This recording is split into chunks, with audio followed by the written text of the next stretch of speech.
Borrasca by c.k.walker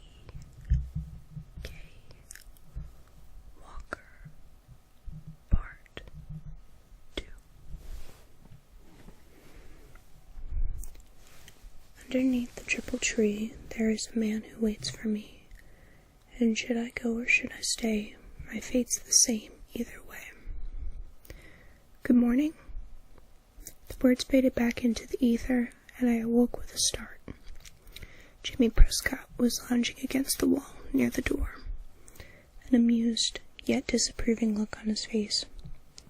"Shit, sorry, Mr. Prescott, I didn't hear you come in.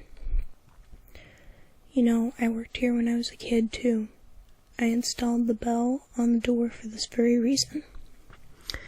"Didn't seem to wake you up, though." He laughed. I mumbled another apology and idly straightened a stack of business cards in front of me. "Late night?" Kinda.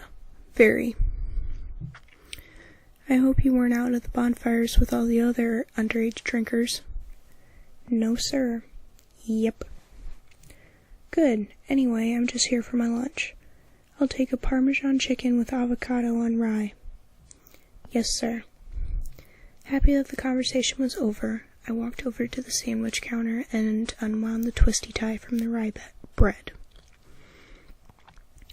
Jimmy Prescott stepped back from the counter and idly studied the pictures on the wall, though he'd seen them 1,000 times before. More of the photos were of the Prescott family, taken over the last century. I always thought it odd decor, but then the shop was named after them after all. "Is Mira here?" Prescott asked as I unwrapped his sandwich. "She's in the back." "Ah, I thought she'd still be in St. Louis. Well, when you're finished, would you mind getting her for me?" "Shit." "Yes, sir." I handed him his sandwich and went to the back to find Mira. She was in the office, furiously punching the keys on her accounting calculator. Mira? Jimmy Prescott is out front. He wants to talk to you." She turned and gave me a dubious look. "Did he say what about?" I shook my head. "Okay," she sighed. "You can go home for the day, Sam." "But, are you sure?" I still had 3 hours on the clock. "He's the only customer we've had since we opened. Don't worry, I'll pay you for a whole day, kiddo." "Thanks, Mira. Good luck, I guess." I gave her a sympathetic shrug and she patted my arm. I didn't know how she did it. Mira was perhaps the most burdened and stressed out woman in all of Drisking, but she never failed to be unbelievably kind. There was a hopelessness about her, a sadness that she hid very well. I left the store out the back door so I wouldn't have to see Jimmy Prescott again. His weird, yellowed amber eyes always set me on edge. Not to mention he was a total tool. I hopped in my car and texted Kyle that I was off work. He answered immediately and told me to come meet him. I happily whipped my apron off my head and threw the car into reverse. Crystal Lake was my favorite place in all of Drisking. I had to park almost a mile away since the lake was so packed. I eventually found Kyle and Kimber sitting on a rock that jutted out over the beach. Kimber was sunbathing in a blue floral bikini, and Kyle was wearing his "no one can tell where my eyes are looking" sunglasses. "What did I miss?" I asked, sitting down next to Kimber. "Not much," she answered, stretching and sitting up. "Just more beer." She dug into the cooler behind her and tried to hand me a Blue Moon. "Ugh, no." I waved it away. "Got any Excedrin?" "Oh, no." Kimber gave me her best "I'm sorry" pout. "Okay, then I'll just take those sunglasses." I held my hand out to Kyle, who looked back at it in horror. "What? No, fuck off." "Oh, come on, Kyle, give him your sunglasses. Sam didn't get any sleep off his hangover like we did." I smiled at Kyle, and he tightened his lips. We both knew exactly what I was doing. Kimber stroked Kyle's arm in encouragement. "Please?" she asked. "Fine," he said, and shoved his blue blockers at me. I put them on and sat back, turning my head to watch the girls on the beach below. Phoebe Dranger, dark-haired girl, was there lying on a towel next to Roundface and giggling. It seemed unnatural to me to see the two of them without Rude Nose. The three had been inseparable, working as fluidly as the gears in a watch, until Christy had fallen in love with some college kid and run away. "So why'd you get out of work early anyway?" Kyle asked. Prescott came in. "Ew," Kimber squirmed. "He totally freaks me out. He's been staring at me since like the 5th grade. Next time he stares at you, let me know and I'll knock him the fuck out." Kyle had always been protective over Kimber, but ever since they started dating, it had gotten 10 times more unbearable. Kimber winked at him. "So, what did he want, Sam?" "He wanted to talk to Mira, probably about the sandwich shop." "You mean about how no one goes there and the business should have closed years ago, but it won't because the Prescotts are stubborn and vain?" Kyle said. "Yeah, probably. I mean, she looked pretty worried. I can count on one hand how many sandwiches I've sold in the past month." "Ouch," Kimber grimaced. "Yeah, I'm pretty sure she's going to get chewed out. I really don't like that guy." I thought about the squirmy, yellow-eyed freak yelling at sweet little Mira, and it made my blood boil. "You should have met his dad," Kyle snorted. "He was a piece of work." "His dad?" "Yeah, Tom Prescott," Kimber said. "The family put him in a home a few towns over." "Why is he in a home?" "I heard he got dementia and was embarrassing the family in public," Kyle said. "I heard that too." Kimber brushed her long curls off of her shoulders. "I always liked Tom Prescott. It was a pretty shitty thing to do." "Hey kids." We turned in unison to see Phil Saunders come stomping out of the bushes behind us, with Mike Sutton following behind. "So this is where the cool people hang out, high above the kingdom on Pride Rock." "Sup, Mike," Kyle said, ignoring Phil, whom he disliked ever since Phil had briefly dated Kimber. Phil was either unaware of or uninterested in Kyle's feelings. Of course, that may have also been because Phil was stoned out of his mind most of the time, and now was no exception. They sat down next to us, and Mike offered me his pipe. "Want to hit this?" I did want to hit it, and pretty badly too. I reached up to grab it, but Phil swatted my hand away. "Careful, guy, you don't want to get the sheriff's son high. For fuck's sake, Mike." Mike nodded knowingly and shoved the pipe back into his pocket. I scowled. "Really?" "Sorry, Sammy. Hell, the only reason I'm even smoking around you is because today is my cousin's death anniversary, and I don't give a shit about anything else." "Your cousin Hannah?" "Your cousin Hannah?" Kimber asked with a sympathetic look. "Yep, 5 years since she's been gone." "Too many people disappear in these woods, man," Mike said as he exhaled a cloud of smoke. "Yeah, man." Phil nodded. "You know, sometimes when I'm high I can see them all. I feel like I know the answer to the mystery, man. Like I'm so close to solving it. It's just something I can see. Like they're all puzzle pieces, and in my mind I see the puzzle put together, but I can't tell what the picture is of, you know?" "You're fucking high, Saunders," Kyle said. "We all are, man. We all are. Everyone in this town is drinking the fucking Kool-Aid." Kimber raised an eyebrow at him, but said nothing. "Everyone except the dead ones. I can see what they look like before they went into the ground. Or is it the grounder?" "Shit, I don't know, man," Mike said to the space in front of him. "Yeah, I see all those people. Hannah, Paige, Jason Metley. Hell, I even see your sister, Walker." Kyle, who I know had been monitoring the conversation for mention of this very thing, sprang to his feet and opened his mouth to yell at Phil. "Nah, Whitney Walker ran away to St. Louis, remember?" Mike said. I saw Kyle and Kimber exchange a quick look as I tried to remain impassive from behind the blue blockers. "That true, man?" Phil asked. And there it was.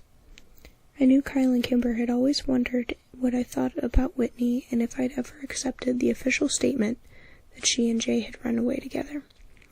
They were kind enough not to bring it up, but I knew they wanted to know what I believed, what I thought had really happened. I loved them both, and I just wanted to talk to them about it, but I just couldn't.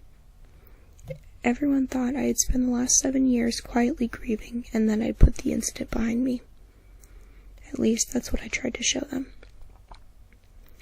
The truth was that I'd never given up on Whitney.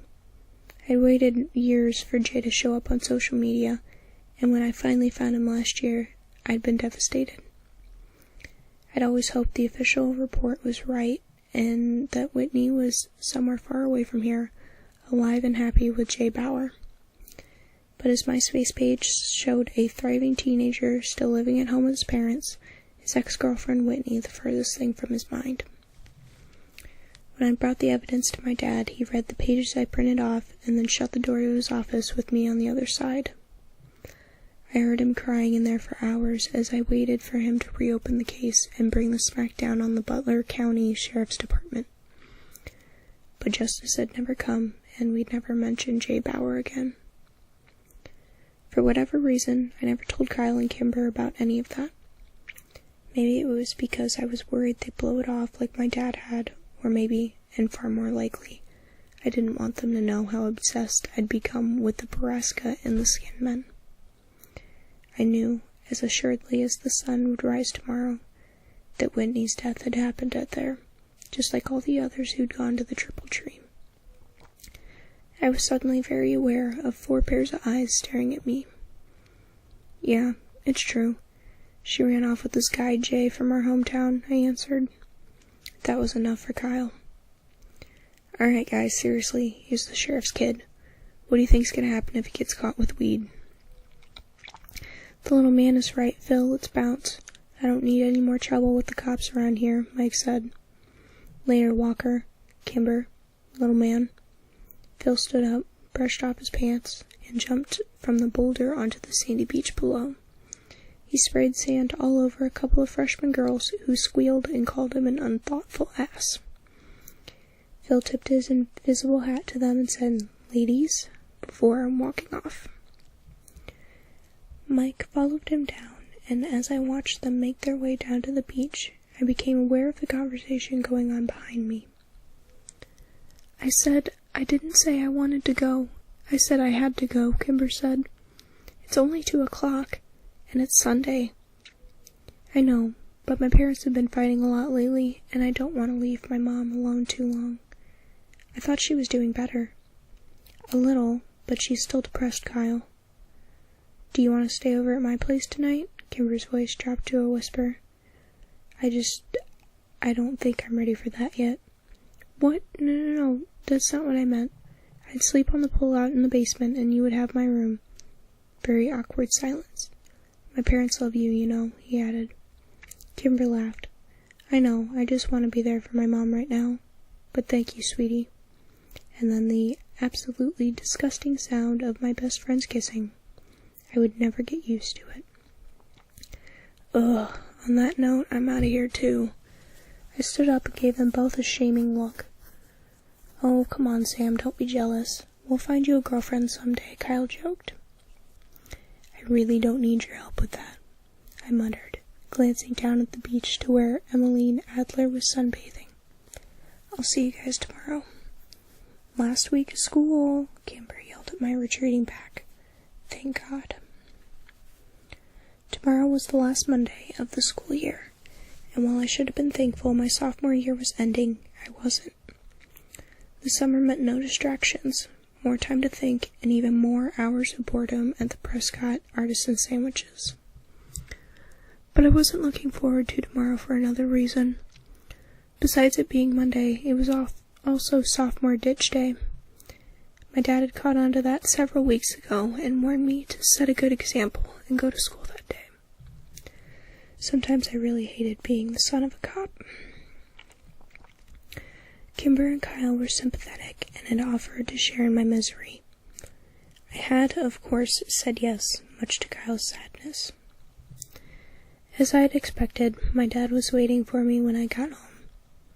We shared a brief, strained conversation about our respective days, and then he finally got down to it. Remember, Sammy, we're cracking down on the truancy this year. I want to see you at school tomorrow. Yeah, I got it, Dad. And I hope I won't have to write a ticket to Kyle either. I sighed. It's just tradition. Even the teachers sort of encourage it. On Friday they said, I don't care what they said, Sam, besides the fact I'm the sheriff and I'm also your father, and I want my son in school. I laughed and shook my head. What a joke. I can't control what Kyle does. Fair enough, but you can control what you do. I said nothing, and Dad sighed. It's almost over, Sam. Just get through these last 5 days and you can be done with school for a few months. Fine. I walked out of the kitchen rudely, ending the conversation. I climbed the stairs and passed by Whitney's room on the way to my room. The light was on, and silence was behind it. I knew my mother was in there. She was always in there, doing God knows what. I walked to my own room, shut the door behind me, and locked it. The next day at school ended up being more embarrassing than anything else. There were a few other people that hadn't skipped, maybe a total of 10 of us, and the looks they shot me made it clear that my dad was the reason they were there. Kimber, great friend that she was, happily went to her classes like it was a normal day. Kyle attended all of my classes with me. The teachers, who had been looking forward to an easy day, couldn't have cared less. Just before lunch, an officer came around to all the classrooms and asked for copies of the attendance sheets. Dad really wasn't kidding about cracking down this year. I was going to get shit from people all summer. At lunch, Kyle and I went out to my car to smoke. Usually we were hidden by dozens of large pickup trucks, but today we were out in the open and vulnerable. I moved the car back to a shady corner of the parking lot, and Kyle pulled out his bowl. Did you text Kimber? I asked him while he hid it. Yep, he said through tight lips as he let the smoke sit in his lungs and then blew it out all over my dashboard. She went home around 4th period. She said her mom called her and she was going home to take care of her. I don't know, man. Doesn't her mom hate you? I asked, taking my turn with the bowl. Yeah, I mean, that's a fairly new development. Ever since Kimber and I started dating. I'm pretty sure she's always hated me and just hid it better. Now that she's all depressed and whatever, she doesn't give a shit. It was hard to picture anyone hating Kyle. Why can't Kimber's dad take care of her? I don't know. I hit the pipe again. Hey man, let's not even go back today, Kyle said. You think? I asked. Yeah, I mean you put in 4 periods. You've already been a good son. And Officer Dickass already came around and collected the attendance sheets. Dickass? Really? You're better than that, man. Officer Ass Dick? You're fucking baked, Kyle. Seriously, man, let's go. Thought about it a second. Kyle was right. I'd done my duty as a son, and if I left now, I'd have enough time to go to GameStop before work. Fuck it. I turned on the ignition. Kyle sat up in his chair and rolled down the windows to clear out the smoke. Hey man, can you drop me by Kimber's? Sure. How are you gonna get home? Can you come get me after work? What if her mom throws you out again? Kyle rolled his eyes. That was one time. Why can't I just drop you at home and you can take your own car? It needs new tires. New tires, of course. What Kyle really meant was that his insurance had lapsed and he didn't have enough money for gas anyway. He'd bought the car last summer after working double shifts at the convenience store for half a year. It was an okay car, newer, but I knew he only wanted it to impress Kimber, something he vehemently denied. Had it worked? Not in my opinion. They started dating in the fall, and Kyle quit his job to spend more time with her. Kimber didn't seem like the kind of girl to be impressed by a Pontiac Bonneville, but Kyle was convinced that was how he won her over. I was sure all the car had really done was give him the confidence to ask her out. Now that its part and their romance ended, the car sat in the garage of the Landy home collecting dust instead of memories. GameStop didn't have what I wanted, and neither did Drisking Games and Media. Since I had nothing else to do, I decided to show up to work early and hope that Mira would let me leave early too. I parked in front and walked in the door, unsurprised to see no one at the front counter. There were only 3 of us that worked at the shop, and sadly I never got to see the other girl, Emmeline, who worked on days I didn't. This was disappointing to me since she was half the reason I had applied there in the first place. I went back to tell Mira I was there and found her slumped over her desk on a pile of receipts and paperwork. This wasn't an unusual way to find Mira, but something seemed different today.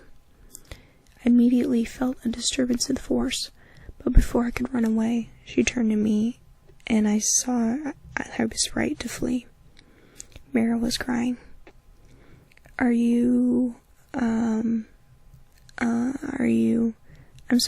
I'm sorry, she said quickly, wiping her eyes.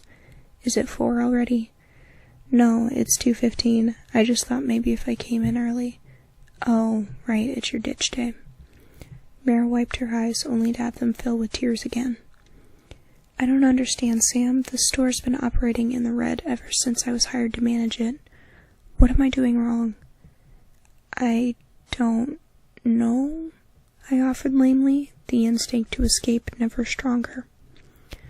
No one comes in here, ever, and Mr. Prescott refuses to let me put up signs to advertise. He says they're unsightly, but how does he expect me to pull in business? I need this job, Sam. God, I must have looked like a frightened deer, because when Mira glanced over at me, she seemed to subtly collect herself. Go ahead and go out to the front. I'll do your time card. She didn't have to tell me twice. I really liked Mira, and I hated seeing her like this. The front didn't end up being much better. I could hear Mira crying over the store's dated music track. Her sobs went from painfully audible to muffled whimpers. After half an hour, I decided I had to do something. Since I was entirely unequipped to deal with an adult woman's emotions, I decided to call Mira's husband, Owen. He was thankfully at home and answered on the second ring. I'll be right there. He breathed a sigh of relief when I heard a car pull up outside and saw the tall, girthy Owen get out of it. He walked in during a quiet lull in his wife's breakdown. I'm sorry to call you at home, Mr. Daly. I just didn't know what else to do. That's okay, Sam. You did the right thing. He looked tired, and I could tell this situation wasn't new to him. Is she okay? I mean, will she be okay? Oh, yeah. He nodded. We're just going through some things. Oh, Mira said the store's going bankrupt, too. I winced as soon as the words were out of my mouth. Yeah. Owen ran a hand through his hair. That's part of it, although I don't think Jim is going to let that happen. Mira is more upset about... He sighed. Has Mira told you about her, appointments? No. Well, we've been trying to get pregnant for years. Long, painful years. It's just so goddamn important for her to have a baby. And you know she blames me for our problems? He walked around the room, staring at the pictures, not really talking to me anymore. I understand why it's important to her. I just don't understand the obsession with it, you know? Because she's the last one in her family? Because she's the last McCaskey on the planet?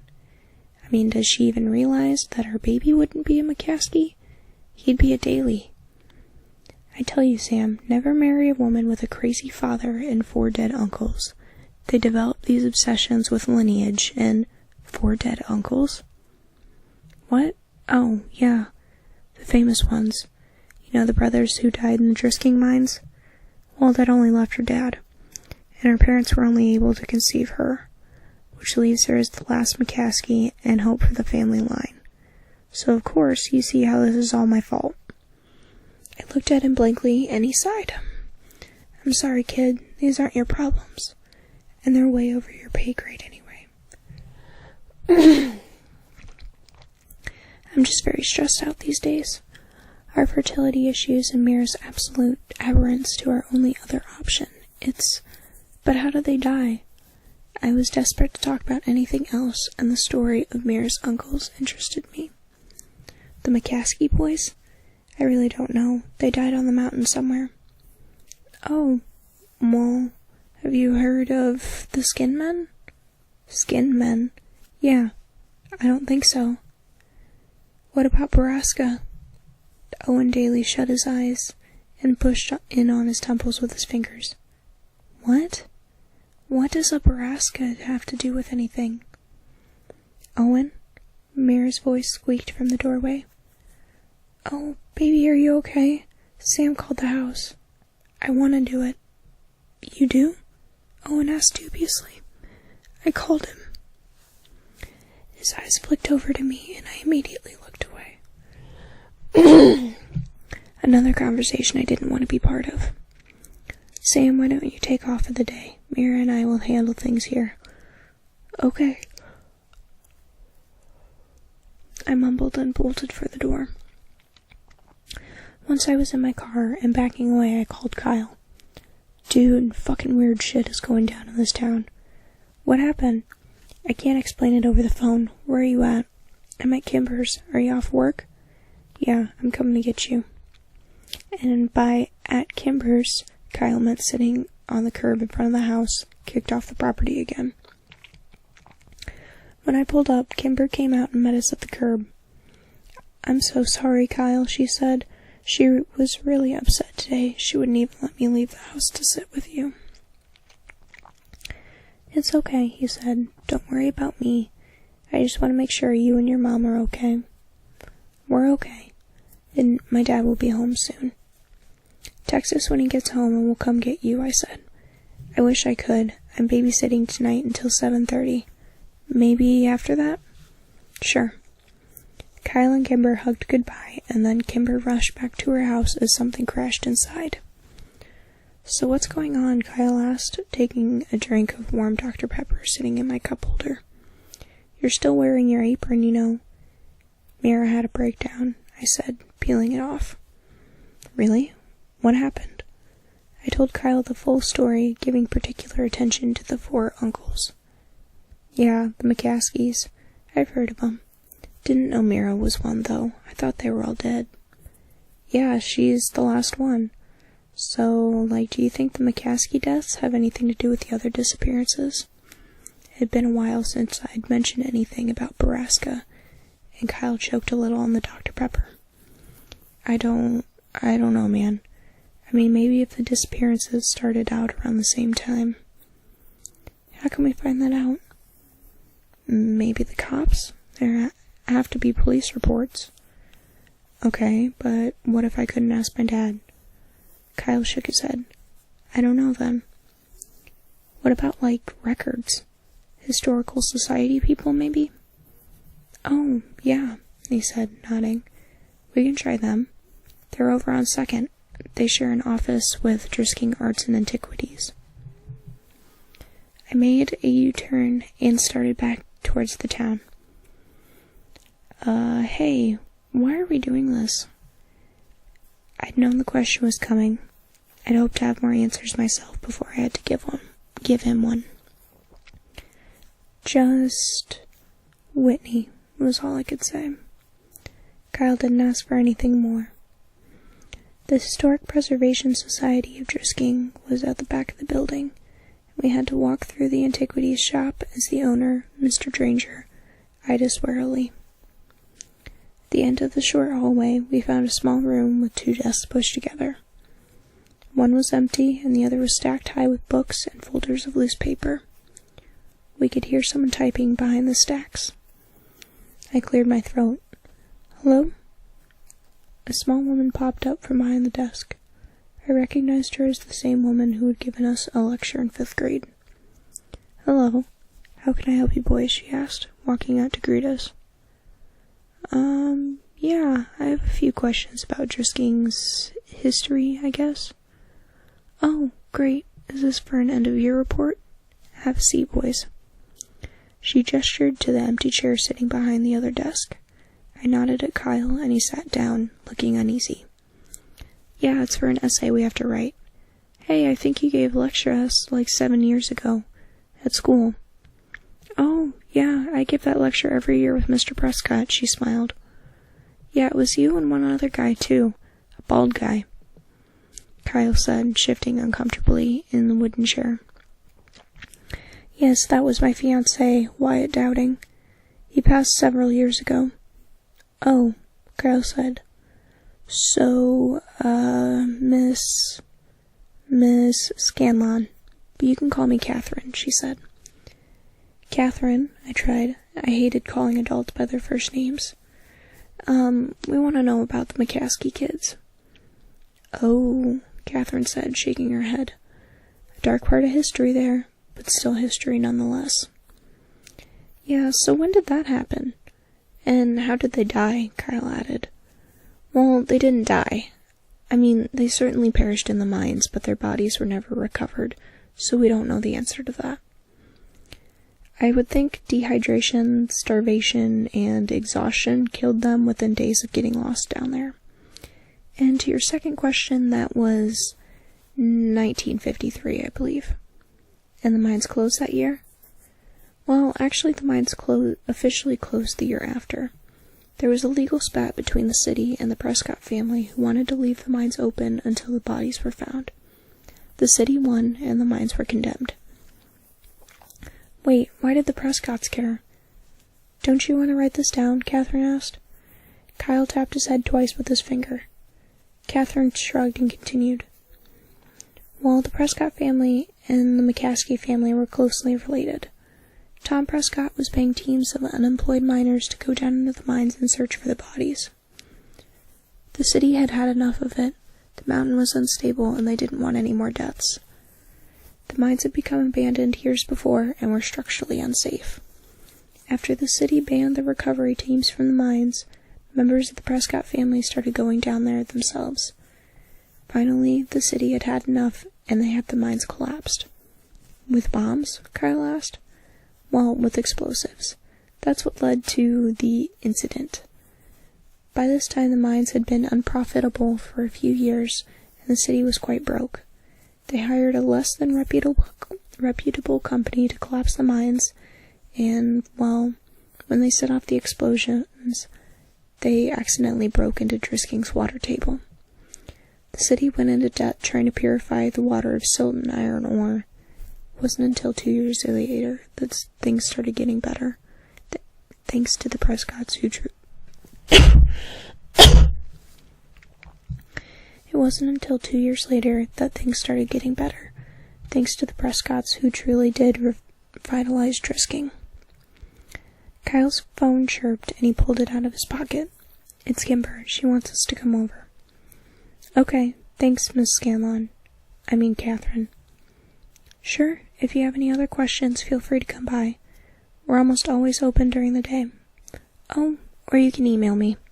She dug into her jacket pocket and pulled out a loose business card. It was creased and had a dusty smudge on it.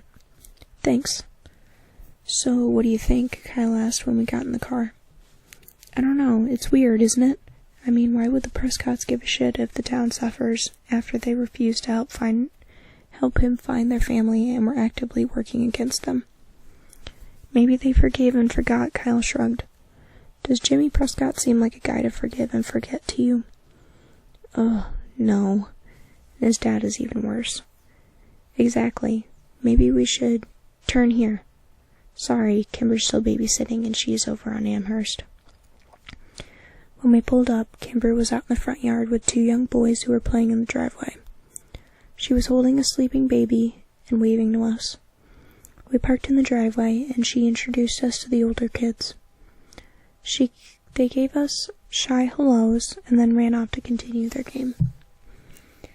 Once they'd left, we'd explained everything that had happened to Kimber while she listened and rocked the baby in her arms. Sam is right, that doesn't make sense. But why are we even concerned about something that happened decades ago? "Whitney," Kyle said, so I didn't have to. A flash of surprise crossed Kimber's face, and she walked over to put the baby down in his playpen. Then she walked back and pulled me into one of her famous, super comforting, not at all awkward hugs.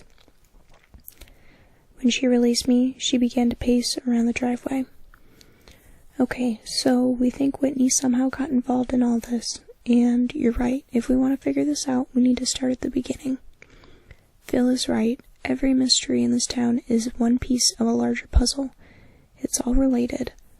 She stopped and looked over at us. We need to go to the source if we want answers. Yeah, that's not a bad idea, Kyle agreed.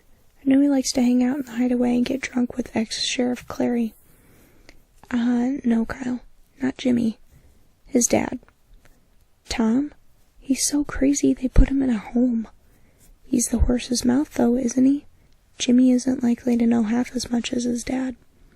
But as Kyle and Kimber argued, I watched the kids chase each other around the tree in their front yard. There seemed to be something carved into the bark. Words, not unlike the triple tree at Ambercott Fort. I was far too away to read what it said. He got you, I heard the youngest one call to his brother. The skin men got you, now you have to die. Nuh-uh, Peter, I was touching the tree. No, you weren't, you're a liar. One of them got you, and now you have to meet the shiny gentleman. No, I don't. Kimber, Josh is cheating. I shuddered and turned away from them. Where's the nut house? I interrupted them. Is it close? It's not a nut house. It's more like a hospice. Kimber chided. The rumor I heard is he's at the Golden Elm, and that's in Cape Girardeau. That's about 40 minutes away, Kyle said, and pulled out his phone. I'll check the visiting hours for Tuesdays. Sam, do you work tomorrow? I work every day, but I'll get out of it, I promised. Okay, cool. Let's plan to leave after school. The following day dragged on like any last Tuesday of the school year. Most people talked about what they did with their ditch day, or complained about a cop showing up at their house to issue them a ticket, while sliding less than pleased looks at me. When the final bell rang at 3:30, I grabbed my bag and booked it out to my car. Kyle and Kimber were already waiting for me. The drive took longer than we expected when I got lost in Cape Girardeau. The town was bigger than Drisking, and the streets weren't laid out with any sort of planning or logic. By the time we arrived at the Golden Elm, we only had 20 minutes left for visiting hours. We're here to see Mr. Tom Prescott, Kimber told the nurse at the front desk. We let her do the talking since she had a disarming, old-fashioned charm about her that put people in a friendly mood. Old Tom? Wow, he hasn't had a visitor since Christmas when his son came up. Sign the check-in sheet and take a visitor sticker. Your family, then? Do you know where his room is? The nurse arched a thin, suspicious eyebrow. I'm sorry, we don't, Kimber apologized. My mother's been asking me to check in on my great-uncle while she's away doing Doctors Without Borders. I should have gotten more information from her, but she only has so many minutes to call home. Oh, of course, dear. Let me get someone to escort you. An orderly led us to Tom Prescott's room, which we found empty. He pointed down the hall and said he likes to read in the sunroom. We walked down the hall and found an old, thin man sitting alone and whispering to himself. He was sitting at a table in front of a backgammon board, moving chess pieces around it.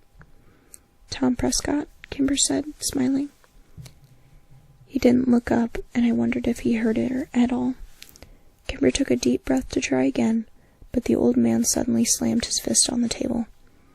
I'm him, goddammit. I'm Mr. Thomas Prescott. Don't call me Tom. People's kids used to have more respect. I'm sorry, sir, Kimber said gently as she sat down in the chair opposite him. You kids have no respect. Do you even know who I am? It's my son that's done it. The boy's mama should have whipped him, but she was soft, and now he's running around my town, spreading his vulgarity and disrespect. Our apologies, Mr. Prescott. We never meant to be disrespectful. We greatly admire you. You're the man who built our town into what it is today. Everyone remembers that. Drisking was suffering and the town was dying, and then you fixed it. We all know that. I did what I had to do, the old man grumbled. It was my town. It still is. Who are you, little girl, to come in here and suggest otherwise? No, that's not what I said. Kimber changed tactics. And as for who we are, we're Mayor McCaskey's kids. Do you remember the McCaskeys? Huh, so you're Ada's granddaughter. That explains why you're not there. We exchanged puzzled looks. We're right here, Mr. Prescott. Kimber said. You know what I meant, young lady. They all know. They know I rescued the town. That's my town. Of course they were going to let me do anything I wanted as long as the money kept coming in. That's why it's my town. Is the money still coming in? Kimber tested. Well, you're here, aren't you? They didn't like it, but they took the money. They didn't know. Not everything they didn't, but they suspected some. They must have been okay with it, 'cause they kept electing Cleary and kept taking the money. Prescott picked up a pawn and ran his fingers over it as he talked. It's just a powder, you know, so unassuming. A fine, soft powder. The powder doesn't know what it is, it doesn't know it's bad. It's the people who says it's bad. But it needs to be done. You know, Ada, we had to do it. Kimber hooked him in. I know we had to do it, but it's your son. I don't think he's doing it right. Well, of course he isn't. The elderly Prescott slammed his fist on the table again, and 2 rooks tumbled to the floor. They were mine. He took them from me. He thought I could do it better, but he took mine and he ruined my legacy. Decades of work, and now it's all run by the powder. It's the dust of the crumbled empire. What about the skin men? I asked, caught up in the moment. What are you talking about, boy? He growled. And the treehouse, the triple tree, what is it? What is it for? The triple tree? I didn't authorize that. We paid triple the price, but it was only for a short while, when things were slow. We certainly never charged triple. That's bad business. Where is Has my idiot boy been telling you that? Did he offer you triple for them? He's ruining my town, isn't he? God damn it, Jimmy, you get him in here. Ada, get my boy on the phone. You tell Jimmy I want to talk to him. You tell him they're still mine. Ada, get Jimmy on the phone. Kimber jumped up and Kyle pushed her behind him as the old man rose to his feet, tall and imposing. We were backing towards the door when an orderly came in with a disapproving look on his face and shooed us out. Long after we'd made it to the lobby, we could still hear Tom Prescott yelling for his son. The ride home was quiet, and I spent it trying to fit the pieces of the puzzle together. The skinned men, the triple tree, the shiny gentleman, the powder. These things seemed to have been pulled blindly from the ether, random and meaningless. The veil over my eyes was thick and heavy, but I was closer to Borrasca than I'd ever been before. I could feel it all around me, but I couldn't see it. I could almost touch it, but I couldn't yet comprehend it. I suddenly realized that Kyle was pulling off the road, and I snapped out of my contemplation. He put the car in park and turned towards me in the back seat. Is this really about Whitney, Sam? Yes. Kimber watched us with worried eyes. Why do you think that? The cops, even your father, confirmed that Whitney ran away. I don't believe them, I said through clenched teeth.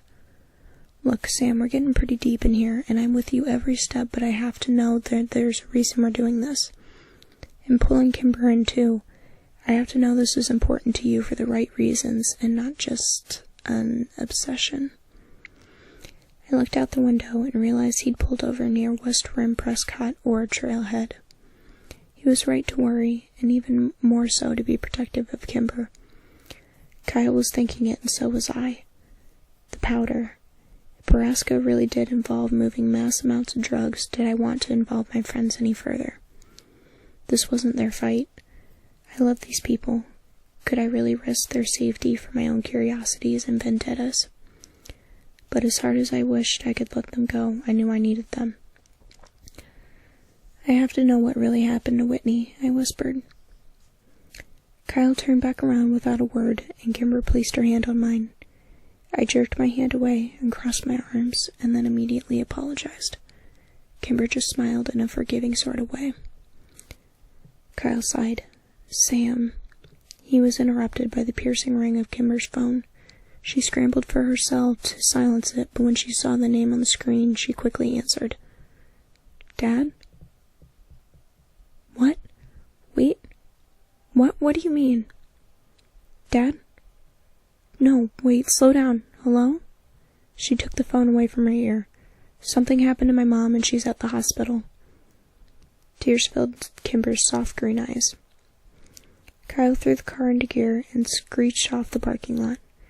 We made the 10-mile trip in the hospital in as many minutes, which was criminally fast on surface streets. Kyle stopped the car at the emergency entrance and Kimber and I ran inside. A deputy was there waiting.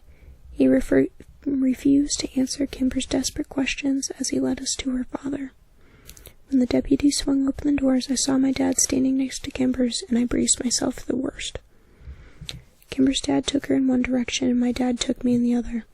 Before he said a word, I saw Kimber crumble to the floor on the other side of the room. I looked at my dad helplessly, and he gave me a sympathetic nod and pulled me into a hug. We sat down in a corner, and I stared at my hands as he quietly explained that Mrs. Testero had gone grocery shopping at about 1 o'clock, come home, put the groceries away, made 2 lasagnas and a meatloaf and put them in the freezer. Then she got in her car, drove to the hospital, parked in the shade, took the stairs up 7 floors to the roof, and jumped off it. She lived long enough to apologize to the EMT who found her. I watched Kimber fall apart as her mother's body slowly grew cold in the morgue 1 floor beneath us.